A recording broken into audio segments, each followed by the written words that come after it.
technology coming now where I think in the near future that's going to change. But that's definitely an issue. So and then you're going to find fonts that you love. Like Arial Bold is great. There's some other fonts out there that take the foil just fine. But that's going to be a challenge getting down on the fine detail. There's no question about it. You can't lie. But for frames and bold color and to add an accent to a really important part of the message, I think it's going to be fantastic for you. Okay. It's going to be so easy because you're already going through anyway. You're not Yeah. even increasing your time frame, right? It's the same sheet's going to come out. It's just going to come out with foils. So Can you do foil and varnish at the same time, or you have to be separate passes? no, it's separate passes because the foil is going to stick to all the varnish. Well, Gotcha. it So what you want depends. to do is you want to put your foil down first and then come through a second time, put your varnish down. Or you can Unless- cut down, or you can Unless cut. you Yeah, can unless, run, if it's off to the side of a piece, you can run a skinny roll of foil and you might be able Right. to do the fold at the same time. Sorry, Kevin. yeah. Hey, Joe, how are you? Hey, Kev. Ken, how you guys doing? Good. Morning, Good. how are you? Long time no see. Yeah, it's been a while. Hey, Joe, do you know Al? Have you ever met Al Canical? I have not. No, but I Al. think haven't you been on a couple of these before, or have I not? I have. Yeah, I've seen you on yeah, here. I have, and I think we're connected on LinkedIn now. We may be connected on LinkedIn. We probably are. I'm connected to a lot of people. Yeah. Well, it's very cool to meet you. Actually, I have a good question is, how much of your work is typically varnish only versus foil? Is that a question for me, Kevin? Well, I mean, it's for everybody. If Yeah, you have any input. Well, I'll tell you this: that the varnish has less limitations than the foil, so we're able to do much more robust, creative stuff with the varnish only. Foil has a little bit more limitations, but we're pushing the varnish more than we push the foil because of those limitations. But Well, Joe, the reason that they asked you that question is that I've got the jet varnish. I don't have the foil, and Konica Minolta is trying to make me an offer I can't refuse to upgrade to foil. And the question was simply, I mean, we're doing a lot with the varnish. We really love varnish. I can do some foil with a sleeker, but I just wondered, do I need to make this move into foil? Because it seems like I'm not losing very many opportunities not having the foil. yeah, that's a great point, great question. Look, like I said, we have less limitations with the varnish only, and the varnish against our film lamination, our matte film, or our soft touch film, it just still gives it that wow and that pop. The foil can be, it's tricky, and I think Ken was mentioning fonts and different, some that work, some that don't work, and yeah, you have to play around with it. Now, listen, we still do foil, but I'd say the majority of our work on the KM1 is varnish only. Yeah. Okay. I'd say maybe 75% of it is varnish only. Yeah, that's kind of how I look at it, and I'm just a little reluctant to make the move. Although they're basically, I mean, they're making it pretty easy for me to do this. But they also said that it's a new machine they would be bringing in. They're not just going to add it to my jet varnish, and they're claiming that the new machine has a lot of upgrades over what I've got. Okay. I'm not sure what those upgrades are, but it's the end of the quarter. That's the time you want to be dealing with these guys. Starting out It's the end of quarter the with year, good Al. It's the heads. end of the year for them. Yeah, they got us. Okay. They got it's the end of the fiscal. Yeah, that's when they got us out. But yeah, I have never seen anybody so aggressively going after me as they are right now with this deal, because it's got to And be they all done by do. March 27th. They all do. Scodex was up there at NAPCO a couple of weeks ago, and we only have 4 machines left for Drupa. It's the same old spiel. We've seen it all together, but they're doing their jobs, and they got a great product, and it does some great things. One of the products that Kevin and I were talking about, and that is so unique to this, is not just the foil, but the variable foil. Now, that's what really separates this from traditional foil. If you can get a program in there with variable foil, if it's numbering, if it's variable messaging, that's what's going to stand you apart, because no one else can do it like that, right? It's raised off the paper. It's almost like an embossed foil. but you got variable messaging as well as variable numbering. The variable print aspect of the foil is extremely unique, and we're just getting into that. We're just figuring that out. And I know Ken and I have had conversations about this years ago, and we've taken us a while to figure it out. Again, what fonts work, the rates of the machines, and running them back through, and things of that nature. But it is truly unique if you can find anything with variable foil. It is well worth cost of bringing that. Yeah, machine. Joe's right. I mean, if you have a person's name and foil, and you think about how that would have had to been done old school, you have little to no competition there, right? You're customizing things in a way that has never been done before. And I hesitate to say this because we're recording, but maybe what you do is you just tell Konica, hey, you know what, I'm all in, but I need a year to build that segment of the business. And you need to give me a year before you charge me more for that foil. We'll start making payments on it in 12 months. Let me tell you what they're offering is so that sounds like a pretty decent deal. Yeah, right. Yeah, it's a good deal. I mean, the problem I've got is that they have to store my other machine because I don't have any square feet available in my plant anymore. So it's not like I can just move one over. Right. And I mean, they got to take the other one out and bring the new one in because I just don't have the space. Right. We're going to try to build onto the back of our plant sometime later this year. Then I'll have more space, but I'm just, so they just put it in storage. But I probably, if I did the deal, I'd probably end up, and they know this, I'm sure, end up keeping it because, you get a few people that fall in love with the foil, and you got to keep. Yeah, right. And I'm going to show you some examples. And Ken, I haven't shown this to you yet. I think I showed it to Kevin. So this is a vinyl album jacket, right? And it holds a couple albums. Right? We're doing some work, and these are lined. These are case wrapped. They're case wrapped and lined. They're special equipment we have. They're the old style jackets that they're a little bit more durable, and they're a little higher end, right? They're not print. It's not direct to print. Right. You print on a press sheet and wrap a board to create these things. So what we did, you can see it. Oh yeah, look at that. You can see that there, right? So that's the variable foil, and there's a variable message as well as a number, right? So this is 12 of 12. So we did 12 of them with this red foil, and there was 1 of 12, 2 of 12, and so on. And then 15 minutes later, we swapped out the color of the foil, and now we have a silver foil with a different message. This is 14 of 14. You found the Giving Group. So these are special collector's edition albums that go in here, vinyl.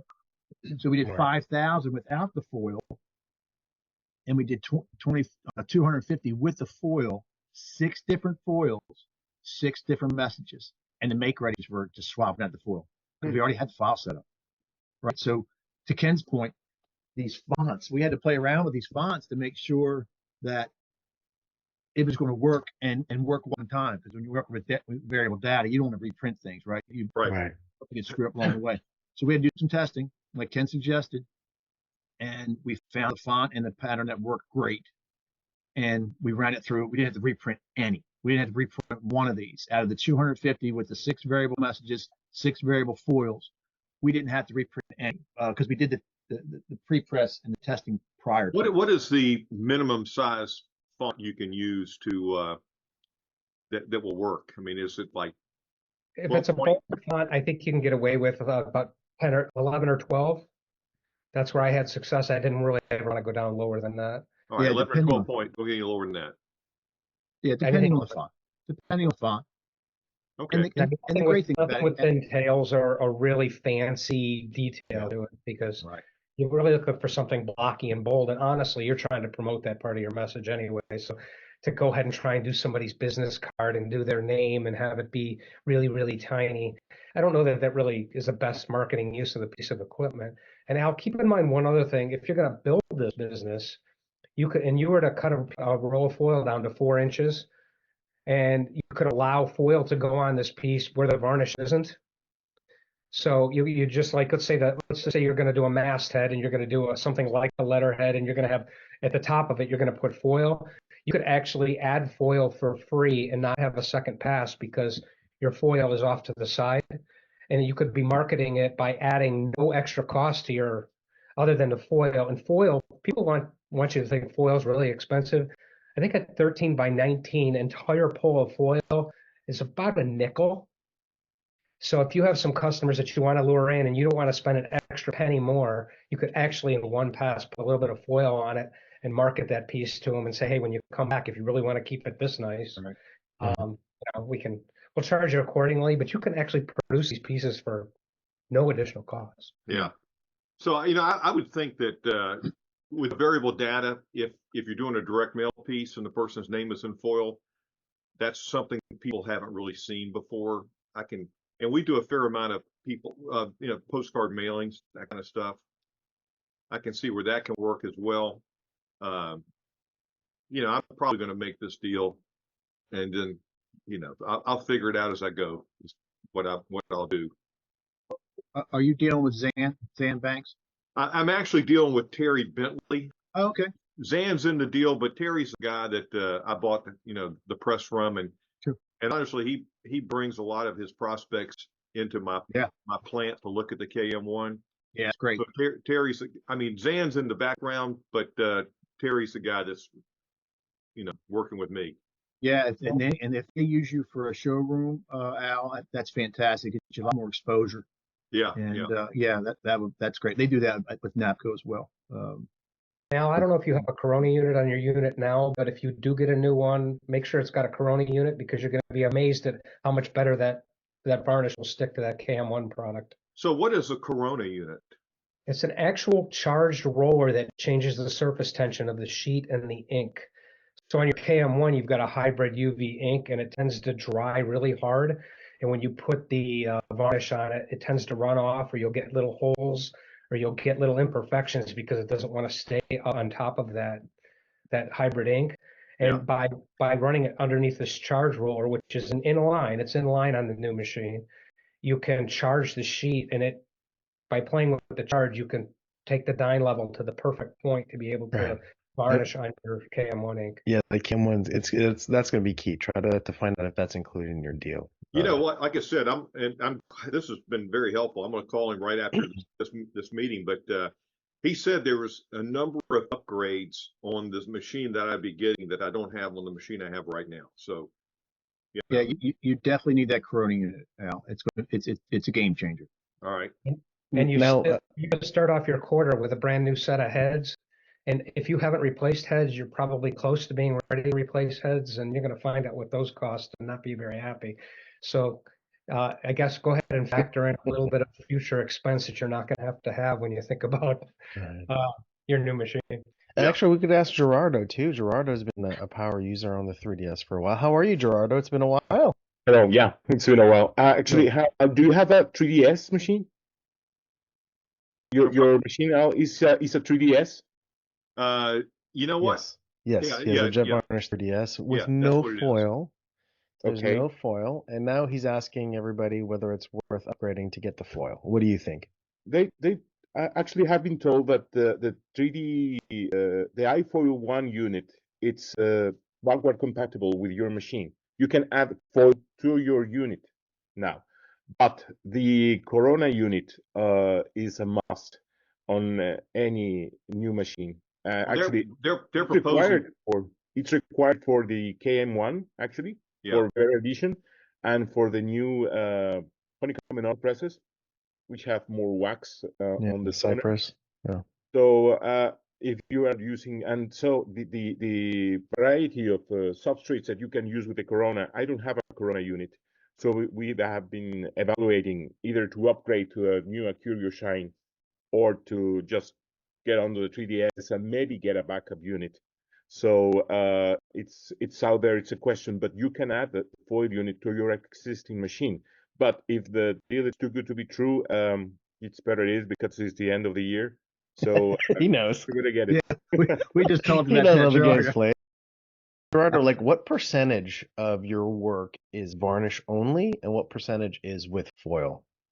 That's a good question. I mean, the machine paid itself with variable foil data in 2 Interesting. years, and foil only. And the percentage of varnish only, I think it's about 15%, because we don't market the varnish so much as we tend to market it as a luxury product, and luxury products usually have special effects, holographic foils, gold, silver. So you end up taking well, projecting to the luxury market, and that luxury market wants foil every time.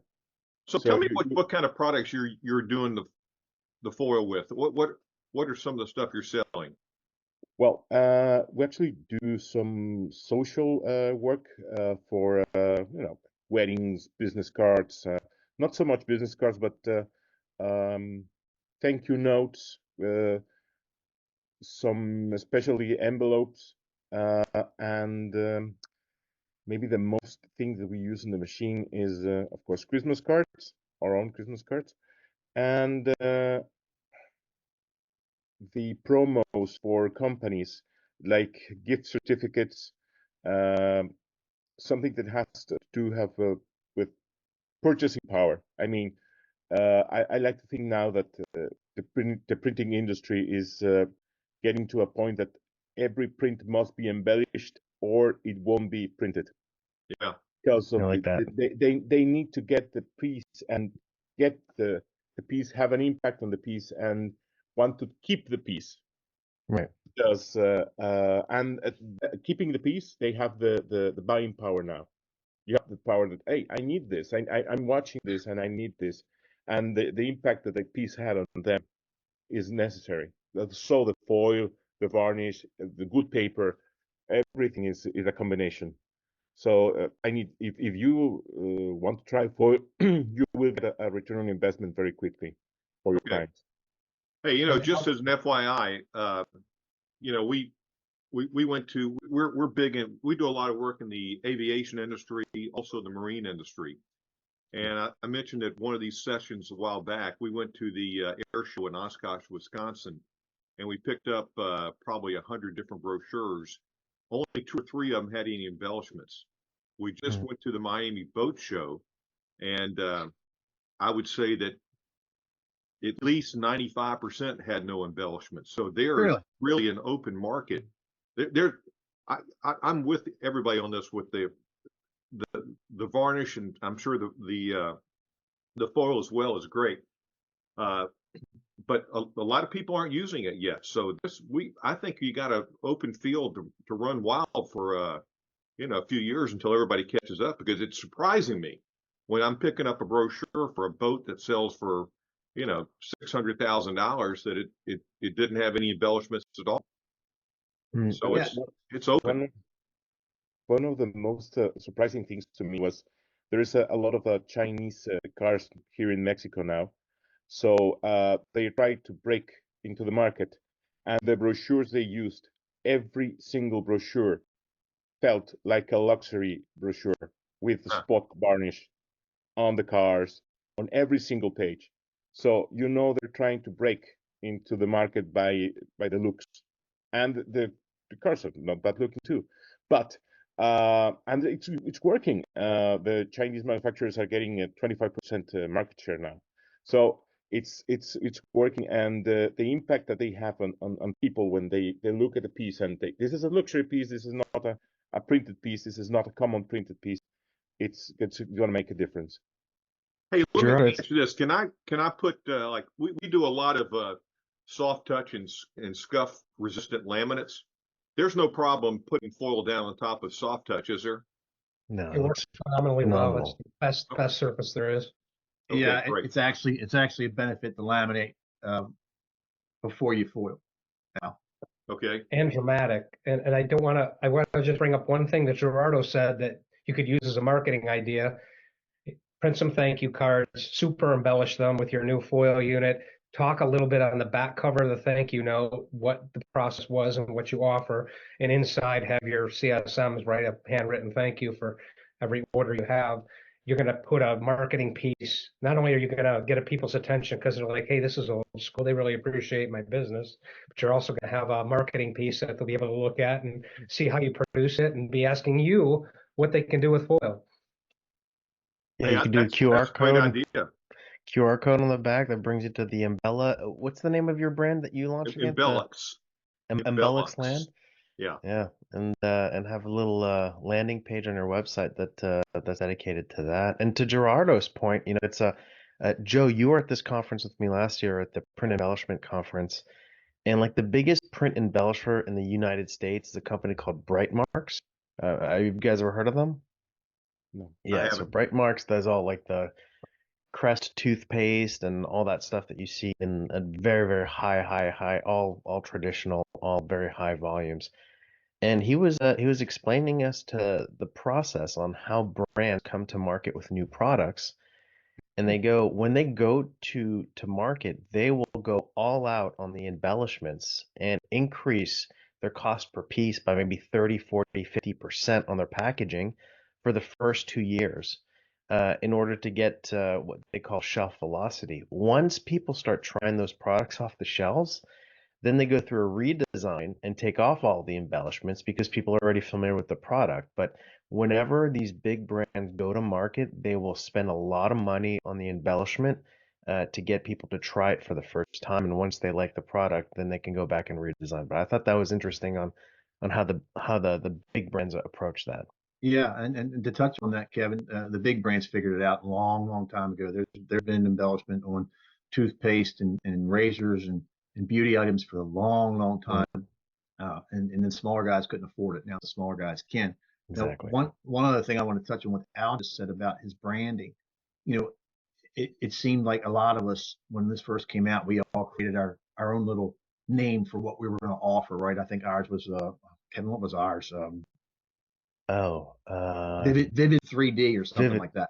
Yeah. So we all have our own little name. And come to find out at one of these conferences last year that Kevin and I were at, and Ken might have been there as well, that the graphic designers, the creative people, they get confused by all these different names. They want one name. If it's digital embellishment, call it digital embellishment, because they get confused. Well, why is Al's different than Ken's, and why is Gerardo's better than Joe's? And they get really confused on what they can do and what they can't do. So just a little friendly advice. Think about that when you're pushing out that message, because the confusion that came right from the design industry. That came right from the creative people. Hey, just call it one thing. And that's what we did. We got away from our vivid 3D and Interesting. Now we're just digital embellishment. That's it. Yeah. I think Sabine Lenz brought that up, Kevin. Yeah, we talked about that at Printing the United show. Yeah, that's something that now that the market is kind of getting I think its education levels are going up. I think there's definitely a move towards, and that's, by the way, we hold, there's something called the Digital Embellishment Alliance. I know that some of you are part of it. Gerardo, I would love to have you on it. Al, same with you as well. And one of the works that we're doing is how do we standardize the language so that we can all focus our educational efforts to the brands in a very same vein to be able to hit everybody at the same time with the same messaging. So this is definitely something that we're thinking about on how to raise awareness by simplifying the terms. It's a good point. Thank you, Joe. Actually, on that point, in my experience, the final client doesn't care about the process. The designer does. The client wants to look good, wants to look nice, wants to look impressive to the final user. So the designer is the key.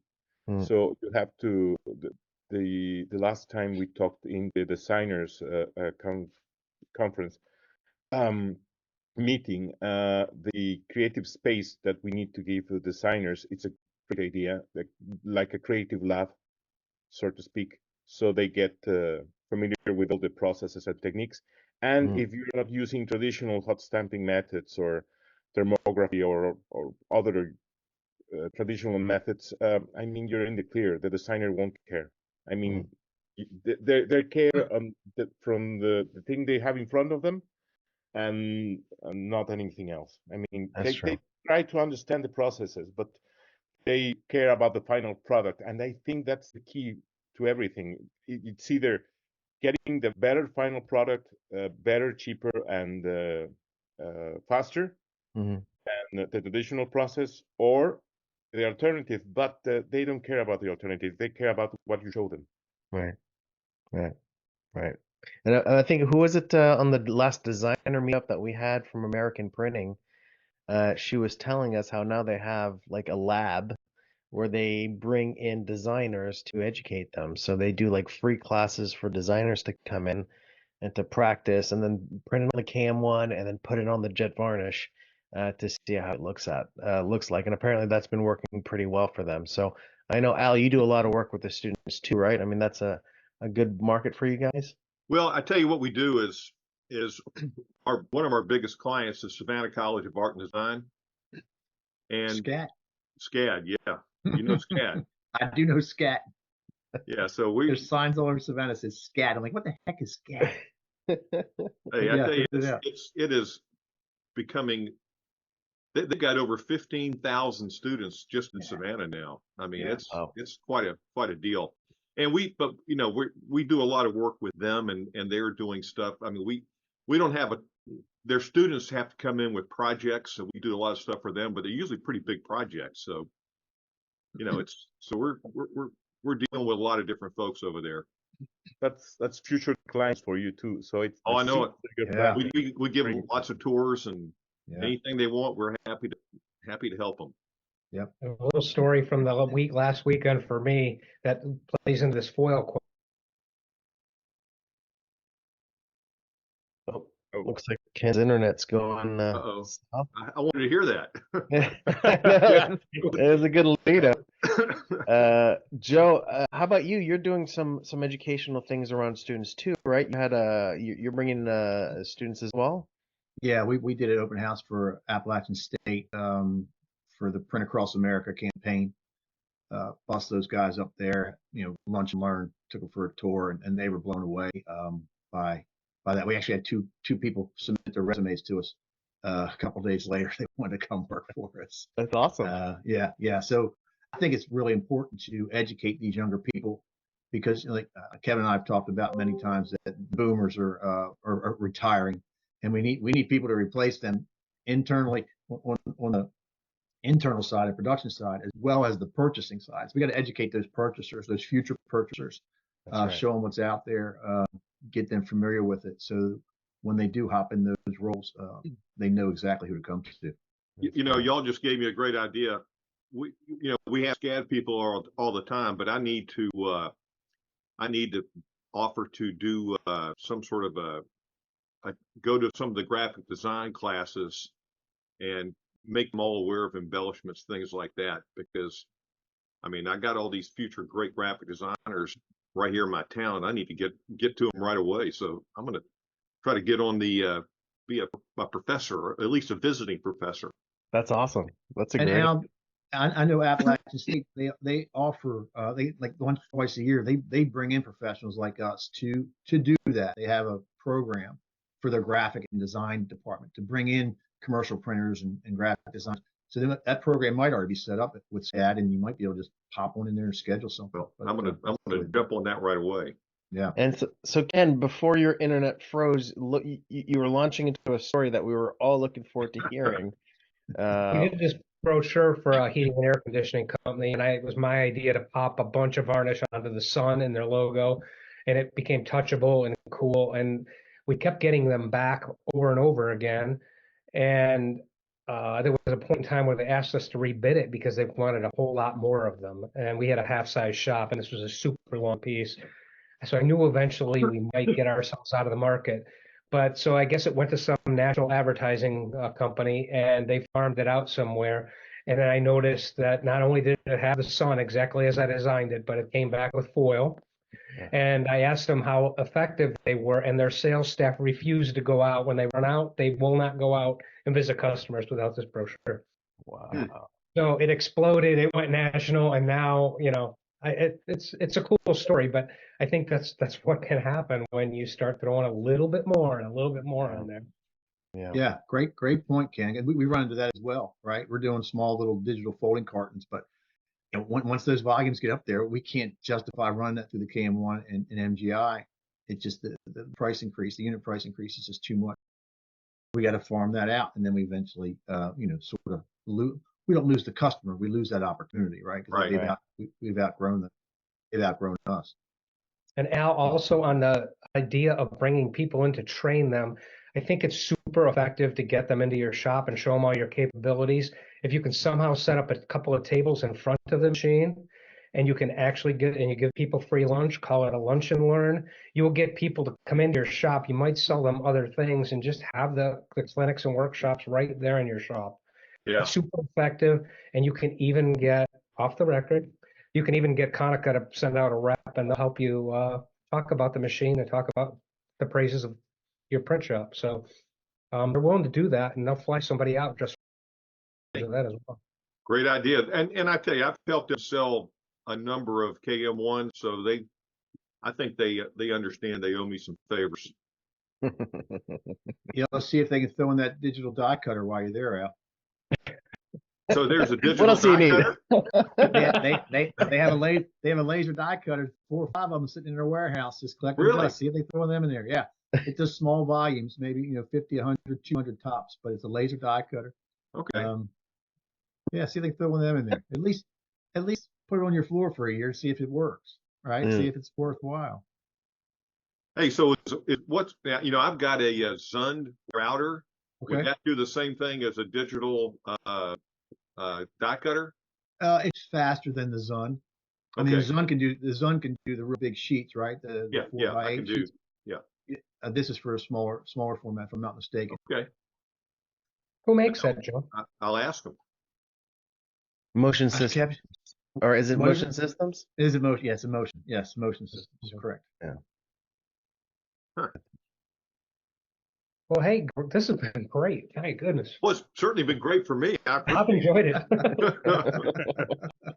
Definitely a different twist than what we usually talk about, but having you come has been amazing. Thank you. Well, I appreciate it. I've been trying to free up my schedule to get on more of these things. I really enjoyed talking to everybody and learning some things. So this is a great thing that Kevin and your team put together. Ken. Well, I appreciate everybody's input today. I mean, I'm gonna move forward with the foil. So thanks for your input. Well, Congratulations, make sure the technical had an influence on it, will you? Yeah, let them know. I'll do that. I'll tell them. And please show us some examples of your creative team's efforts on the foil, please. Yeah. Sounds great. Thank All you, right, everybody. guys. Great to have you. All Thank right. you, everybody. Awesome meeting. We'll see you guys. We'll see you guys next time. We have a designer meeting at the end of the month, and this was originally supposed to be an operator meetup, but it seemed like it turned into an owner meetup. Maybe we have more of these too. What do you think, Ken? Yeah, I You think guys, excited. I gets my blood pumping. I get excited. yeah. Do you guys like this format with just the owners, less technical, more on the strategy side? I mean, I would think it worked for me. Yeah, it works for me as well. But the more the merrier. I mean, if the designers are on and giving us some hints of what they're going through and what their solution was, I'm all for that as well. So we're opening the designer meeting outside of just JETforce. So the one that's at the end of the month that Matt Redbear is going to host is going to be wide open for anybody. Right. So if you want to send them the links, any of the designers that you work with, or any of the people that you're currently your outside designers, to have conversations with other designers designing for your stuff, I'll send you guys all the link, and maybe you guys can invite them to be a part of it as well. Awesome. Sounds great. Al, and real quick, Al Gerardo, are you guys going to the FSEA event in April in Dallas? I'm not, because I've got my April is unbelievably booked. Okay. I mean, I'm having to turn down all sorts of stuff because I'm out of the country. Then I'm on the board of the Heritage Golf Tournament. We have that. Oh, I'm never mind. I'm coming to the golf tournament. Screw that. Yeah, me too. Yeah. Oh, it's going to be big. That's awesome. Very cool. How about you, Gerard? Are you going to the print embellishment event? Unfortunately, no. I've booked up until the 15th of April, so almost free, but no. And actually, it's very close from here, like 2 hours on a plane. Yeah. Hey, so what's the date of that again? The 9th through 11th of April. Yeah. biggest days for me from business standpoint. I'm all booked up to Yeah. the 15. Yeah. Yeah, And I wanted to. I'm actually in Sofia, Bulgaria, at an Oh, at an Nice. International Print Network meeting. Then very cool. That's great, Very cool. Al. That's great. Yeah, it's a great event. It's a great organization he's a part of. You should look into it, Joe. They go all around the world, and the International Printers Network. It's really, really interesting Huh. what they do. Yeah, check I'm that out. happy to share any information with any of you guys if you're interested. Yeah. I'll reach out to you. I'll reach out to you on LinkedIn, Al. Okay, And we'll get something going. I'll be happy to tell you everything. Awesome. All right. Well, thank you very much, everybody, for being such a great community, and we look forward to seeing you guys again at the next meeting. Awesome. Hey, thanks, guys. I really